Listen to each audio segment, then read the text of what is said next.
I haven't been overly close with my family over the past few years. I started to regret that. I found myself too busy to spend any time with them.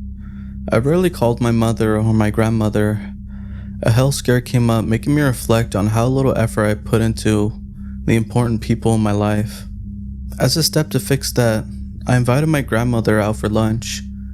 She, of course, picked to go to Red Lobster.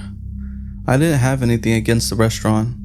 I just wasn't a big fan of seafood, but I loved her and agreed to go. I arrived first and wondered how much it cost the franchise to have all of the buildings pretty much look the same. If you hadn't been inside one lately, most haven't changed since they opened. A tank of lobsters sat at the front, the air pump working overtime. I only saw a handful of the poor creatures hiding in the corner together. I never could eat the lobster after seeing how they were treated before getting cooked. And yet I agree to support a business that killed them by the millions each year. I shook off those thoughts when a cute waitress came over. I was guided to my table and my waitress got me started with water. I waited for my grandmother. The restaurant was pretty slow and empty. There were only a few other guests that looked to be around my grandmother's age range. I bet when she showed up they would know each other. There weren't too many community-run programs for retired folks, so they all went to the same ones. I teased her, saying that she knew everyone above about 60 in our city. As time passed, I started to get worried about her. She wasn't very good at using her phone, so I wasn't sure how to contact her. I sent my mother a message hoping they might be together. A few more minutes went by before my mother got back to me. My grandmother completely forgot we were meeting today. She and my mother were at lunch, making us all feel silly over the whole thing. She wouldn't want to leave where they were eating. I wouldn't want to eat a second lunch. I just felt awkward just leaving after finding out about their mistake. I sent them a message saying we could have lunch tomorrow or another day. I decided to stay. I mean, might as well, right? The waitress came back and I told her what happened. She gave a genuine laugh, saying she's heard stories like that pretty often while working there. She took away the second menu and I gave her mine because I already knew what I wanted. On the table was an advertisement saying that the endless shrimp promotion was going on. I was weird when it came to food. I didn't like shrimp that much and hated the texture of coconut. Put those two things together and I loved it. I told her I would like to go with the promotion and saw the warm smile fade from her face for a moment. She forced one back on and nodded to go back to the kitchen to put my order in. I wonder why she acted like that. Was the restaurant low on shrimp? Did she somehow get tipped less if it was a promotion order? I swore to give her an extra tip just in case. I pondered the reason for her slight mood change and kept checking my phone as I waited. I must look pretty weird by myself. I always thought a person eating alone at a restaurant was a bit odd, but I was really out of my element. It may just be the town I live in, but this place smelled like the countless over 50 folks that filled the booths at every dinner time rush. I looked up from my phone when a hot plate was placed in front of me. I thanked my server, but didn't see them by the time I put my phone away. The huge plate of shrimp looked great. I started to eat, but quickly paused when the lack of noise drew my attention. I could have sworn at least 4 other people were in some booths nearby when I last looked up. Did they finish eating when I waited for my food?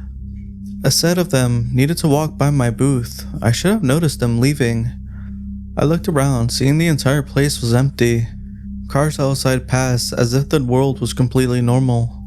Some faint music played overhead, but that didn't help with the sudden lack of human voices. I forced myself to shrug it off to keep eating. I've never been a big eater. I figured a plate or two would have been enough and I could just leave. I easily finished off the first plate and a server I hadn't seen before was right on task. He set down another with a wide smile. He looked kind and yet tired. Then again, anyone in a customer-facing job normally looked tired. I thanked him, and he gave me a smile that almost felt like he knew something I didn't. Without a word, he turned to walk away. Okay, that was weird, I said to myself. The music sputtered out, making the only sound in the place of the air pump in the lobster tank for a minute or so. I found myself going back to eating no matter how much my stomach started to turn from stress. This all felt weird. I didn't like it. The music cut back in. I expected myself to slow down in the middle of finishing the second plate of my shrimp. To my shock, I emptied it. I've never really needed to eat this much in one sitting. My hand moved on its own for the buns. Honestly, I didn't like the buns they served, but I quickly emptied the basket. I wasn't hungry. My stomach didn't feel much of anything. The fact that I kept eating despite not really enjoying the taste worried me. A hand reached over to take the empty plate. I looked up to try to speak to my server, mouth open, and yet I could only say a small thank you. He set down a third plate of coconut shrimp and filled the basket of buns. That smile came back on his face. This time I recognized the expression. It was one of pity.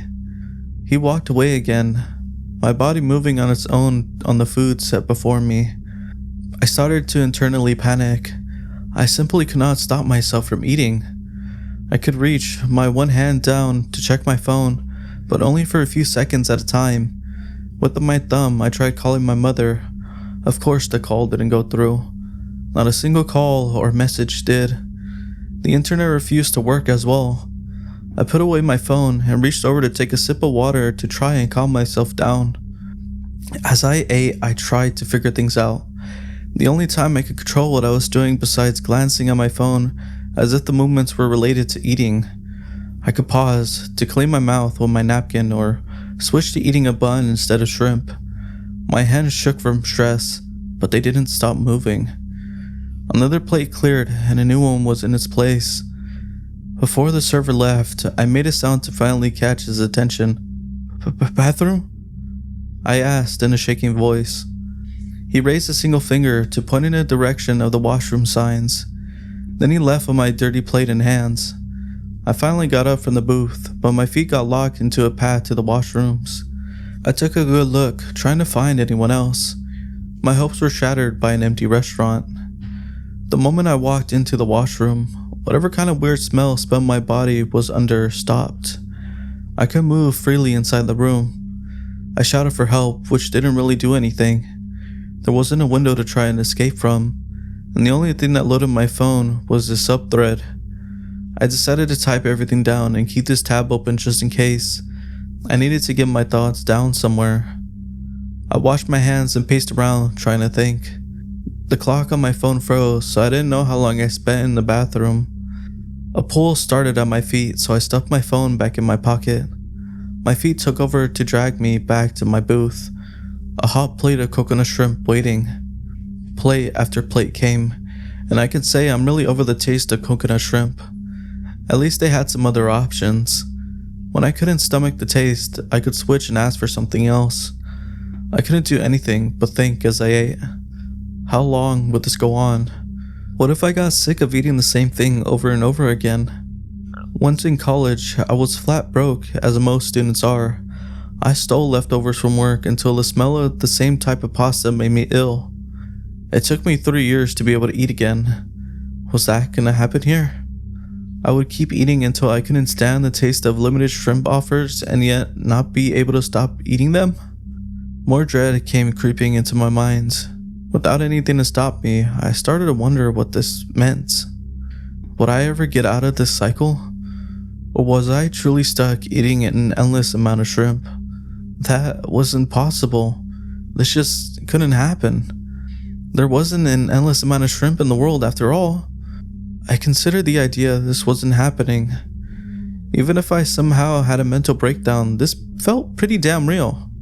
The heat from the fresh buns and the taste I already started to get bored of by my mind, and yet that didn't make it any less real.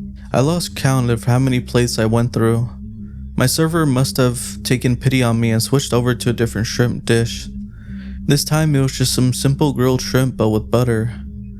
It helped settle my taste buds. I was able to take a second trip to the washroom as a break to write all this out. After the pounds of food I've eaten, my stomach hasn't changed at all. I don't feel full or hungry. I just feel tired. The outside of the restaurant is the same as when I walked in. Cars go by as if everything was normal. My battery on my phone is slowly going down. I fear I only have one more bathroom trip before it dies completely. I found my body moving on its own again back to the dining room. I wanted to cry when I sat down, but the tears wouldn't come. I lost track of the plates. The texture of the meat started to get to me. Each time I took another bite, I wanted to throw up, to scream and cry, but nothing came. Just more of the damn shrimp. On the verge of losing my mind, the server placed down a plate of shrimp pasta which saved my sanity. A small change felt as if I'd been given a second chance. I finally broke free to the washroom. My phone had just under 5% of battery left. Am I gonna be stuck here forever? Just eating damn shrimp?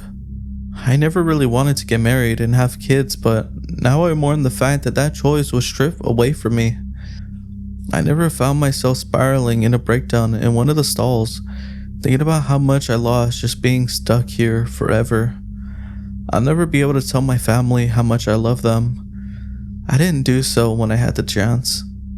I'll never take trips across the world or find the person I want to spend the rest of my life with, or even just take an easy Sunday at home doing nothing as a reward for a hard week. And my death, could I even die now? What does endless even mean? Would I be stuck here doing the same thing over and over again until I no longer understand the concept of other things? In time, would my brain be unable to keep any memories of what I loved my life before I got here? Thankfully, I wasn't forced back out of the room as I felt myself sob over the terrible thoughts of my future. I feared I was on track of becoming something beyond human understanding because of this endless existence. My phone is gonna die soon.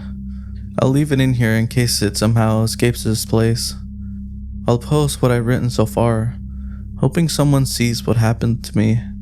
At the very least, there is now a chance that someone remembers my feelings at this moment if I go on forever and the memories fade. I don't want to accept this is gonna be my future, but it's starting to seem like the case.